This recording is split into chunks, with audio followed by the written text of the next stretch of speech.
মহেশতলায় college পড়ুয়ার অস্বাভাবিক মৃত্যু, ভাড়া ঘরের মধ্যে বেহুশ অবস্থায় উদ্ধার দেহ। কেরিয়ার নিয়ে দুশ্চিন্তা না প্রেম ঘটিত অবসাদ, রহস্যের জট ছাড়াতে আসবে পুলিশ, ক্যাম্পাসে চাঞ্চল্য।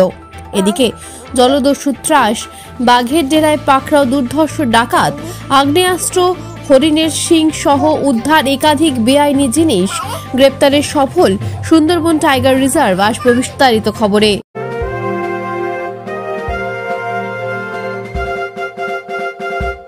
রামকৃষ্ণ বজবজ বিভাগীয় বস্ত্র বিপণী, বজবজ কলেজের সামনে। বৃহত্তর বজবজে পরিবার সহ বসে খাবার মতো একমাত্র শীততাপ রেস্টুরেন্ট কলাপাতা। দেশি বিদেশি খাবারের জন্য অবশ্যই আসুন কলাপাতা। হোম ডেলিভারি ব্যবস্থা।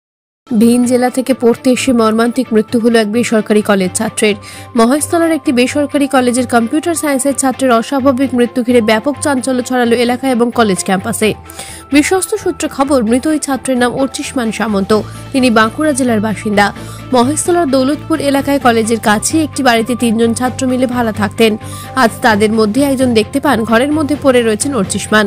এরপর তাকে উদ্ধার করে বেহালার বিদ্যাসাগর হাসপাতালে নিয়ে গেলে চিকিৎসকরা মৃত বলে ঘোষণা করেন। তবে ঠিক কি কারণে এই ঘটনা ঘটল? পড়াশোনার অত্যাধিক চাপ না প্রেম ঘটিত অবসাদ? রহস্যের জট ছাড়াতে ইতিমধ্যেই তদন্ত শুরু করেছে মহেশতলা থানার পুলিশ। ঘটনাটা হয়েছিল স্বাভাবিকই ছিল, কোন রকম যে অসুস্থ হয়েছে কিছু হয়েছে আমরা এরকম কিছু টের পাইনি। ঠিক আছে, অন্য কারো জ্বরটার হলে যেমন নিচে এসে বলে, ওরকম কোনো টের কিছু পাইনি। তো ব্যাপারটা হয়েছে ও সকালবেলা যেমন নর্মালি দুপুরবেলা খেতে নেমেছে খেতে, আদার্স ছেলেদের সাথে কথা বলেছে। খাওয়ার পর গেছে, ওকে একজন জিজ্ঞাসা করেছে যে খাওয়া হয়ে গেছে দাদা? ও বলেছে হ্যাঁ খাওয়া হয়ে গেছে। তারপর ও ন্যাচারালি ভেতরে শুয়েছে বা পড়েছে টোড়েছে পরে। তার উপরে হচ্ছে এবার সন্ধ্যেবেলা মানে ওরই রুমমেট সৌমিত ঘোষাল তার নাম, আর একজন আছে অর্ধেন্দু ধোঁয়া, ও বাড়ি গেছে। আর সৌমিতদা হচ্ছে সকাল 8টায় অফিস যায়, তো 8টায় ফিরে এবার ওর রুমটা ভেজানো ছিল। এবার খুলে কি লাইট জ্বলছে কি জ্বলছে না সেটা তো আমি জানি না, ওটা ও বলতে পারবে ভালো করে। তো ঢুকে ওরকম দেখছে যে ওরকম হাত পা খেলিয়েও শুয়ে আছে, মানে জাস্ট তাকিয়ে আছে, মানে যা হয় আর কি নর্মালি সেন্স না থাকলে। তো ও নিচে এসে খুব চেঁচামেচি করতে, আমি আমার কুকুরটাকে নিয়ে আর মাটাকে নিয়ে বাইরে গেছিলাম। তো আমরা ছুটে এসে ওপরে গেছি, ন্যাচারালি যেগুলো বেসিক করার থাকে, মুখে জল দেওয়া, হাতে পায়ে মালিশ করা আমরা করেছি। করে আমাদের যে গার্জিয়ান আমার বাবা, উনি দোকানে ছিলেন, ওনাকে ডাকা হয়েছে, মেসের সব ছেলেরা এসেছে। আসার পরে ওকে নিয়ে হচ্ছে আমরা পৌরসভা গেছিলাম। তো ওখানে যেতে ওকে ইনহেলারের কথা বলা হয়েছে, যেহেতু ইনহেলার নেয় ওখানে। তখন আমি স্পটে পৌঁছাইনি, তো ফোন করে যেটা জেনেছি যে ডাক্তার যেটা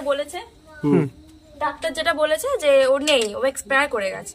জীবন উপেক্ষা করে রয়্যাল বেঙ্গলের ডেরায় নেমে তাড়া করে 2টি নৌকা সহ 2 জন বাংলাদেশি ডাকাতকে গ্রেপ্তার করল সুন্দরবন টাইগার রিজার্ভ। এই রোমহর্ষক ঘটনাটি ঘটেছে গতকাল সকালে সুন্দরবনের ন্যাশনাল ইস্ট পার্ক রেঞ্জ এলাকায়। ধৃতরা হল আজিজ সর্দার ও আব্দুল গফফার হাওয়ালদার।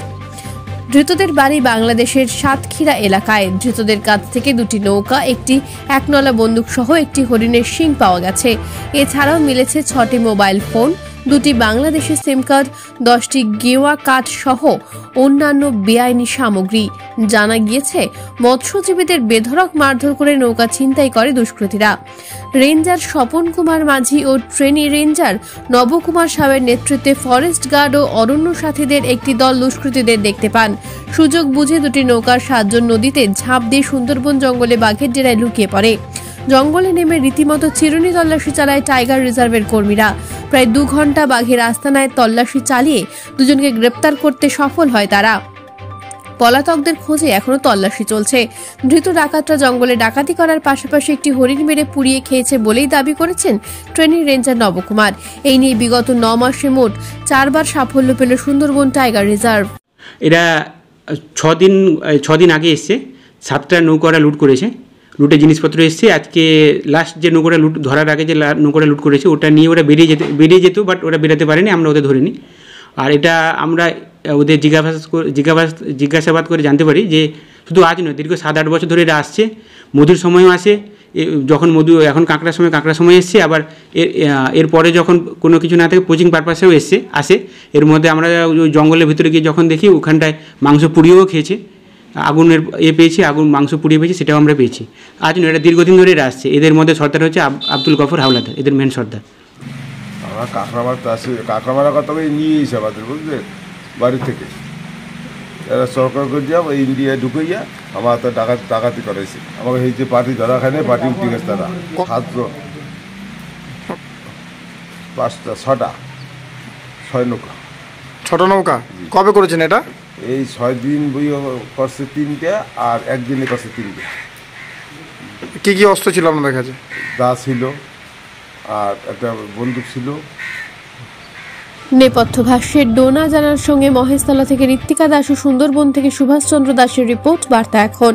রামকৃষ্ণ বজবজ বিভাগীয় বস্ত্র বিপণী, বজবজ কলেজের সামনে। বৃহত্তর বজবজে পরিবার সহ বসে খাবার মতো একমাত্র শীততাপ রেস্টুরেন্ট কলাপাতা। দেশি বিদেশি খাবারের জন্য অবশ্যই আসুন, কলাপাতা হোম ডেলিভারি ব্যবস্থা আছে।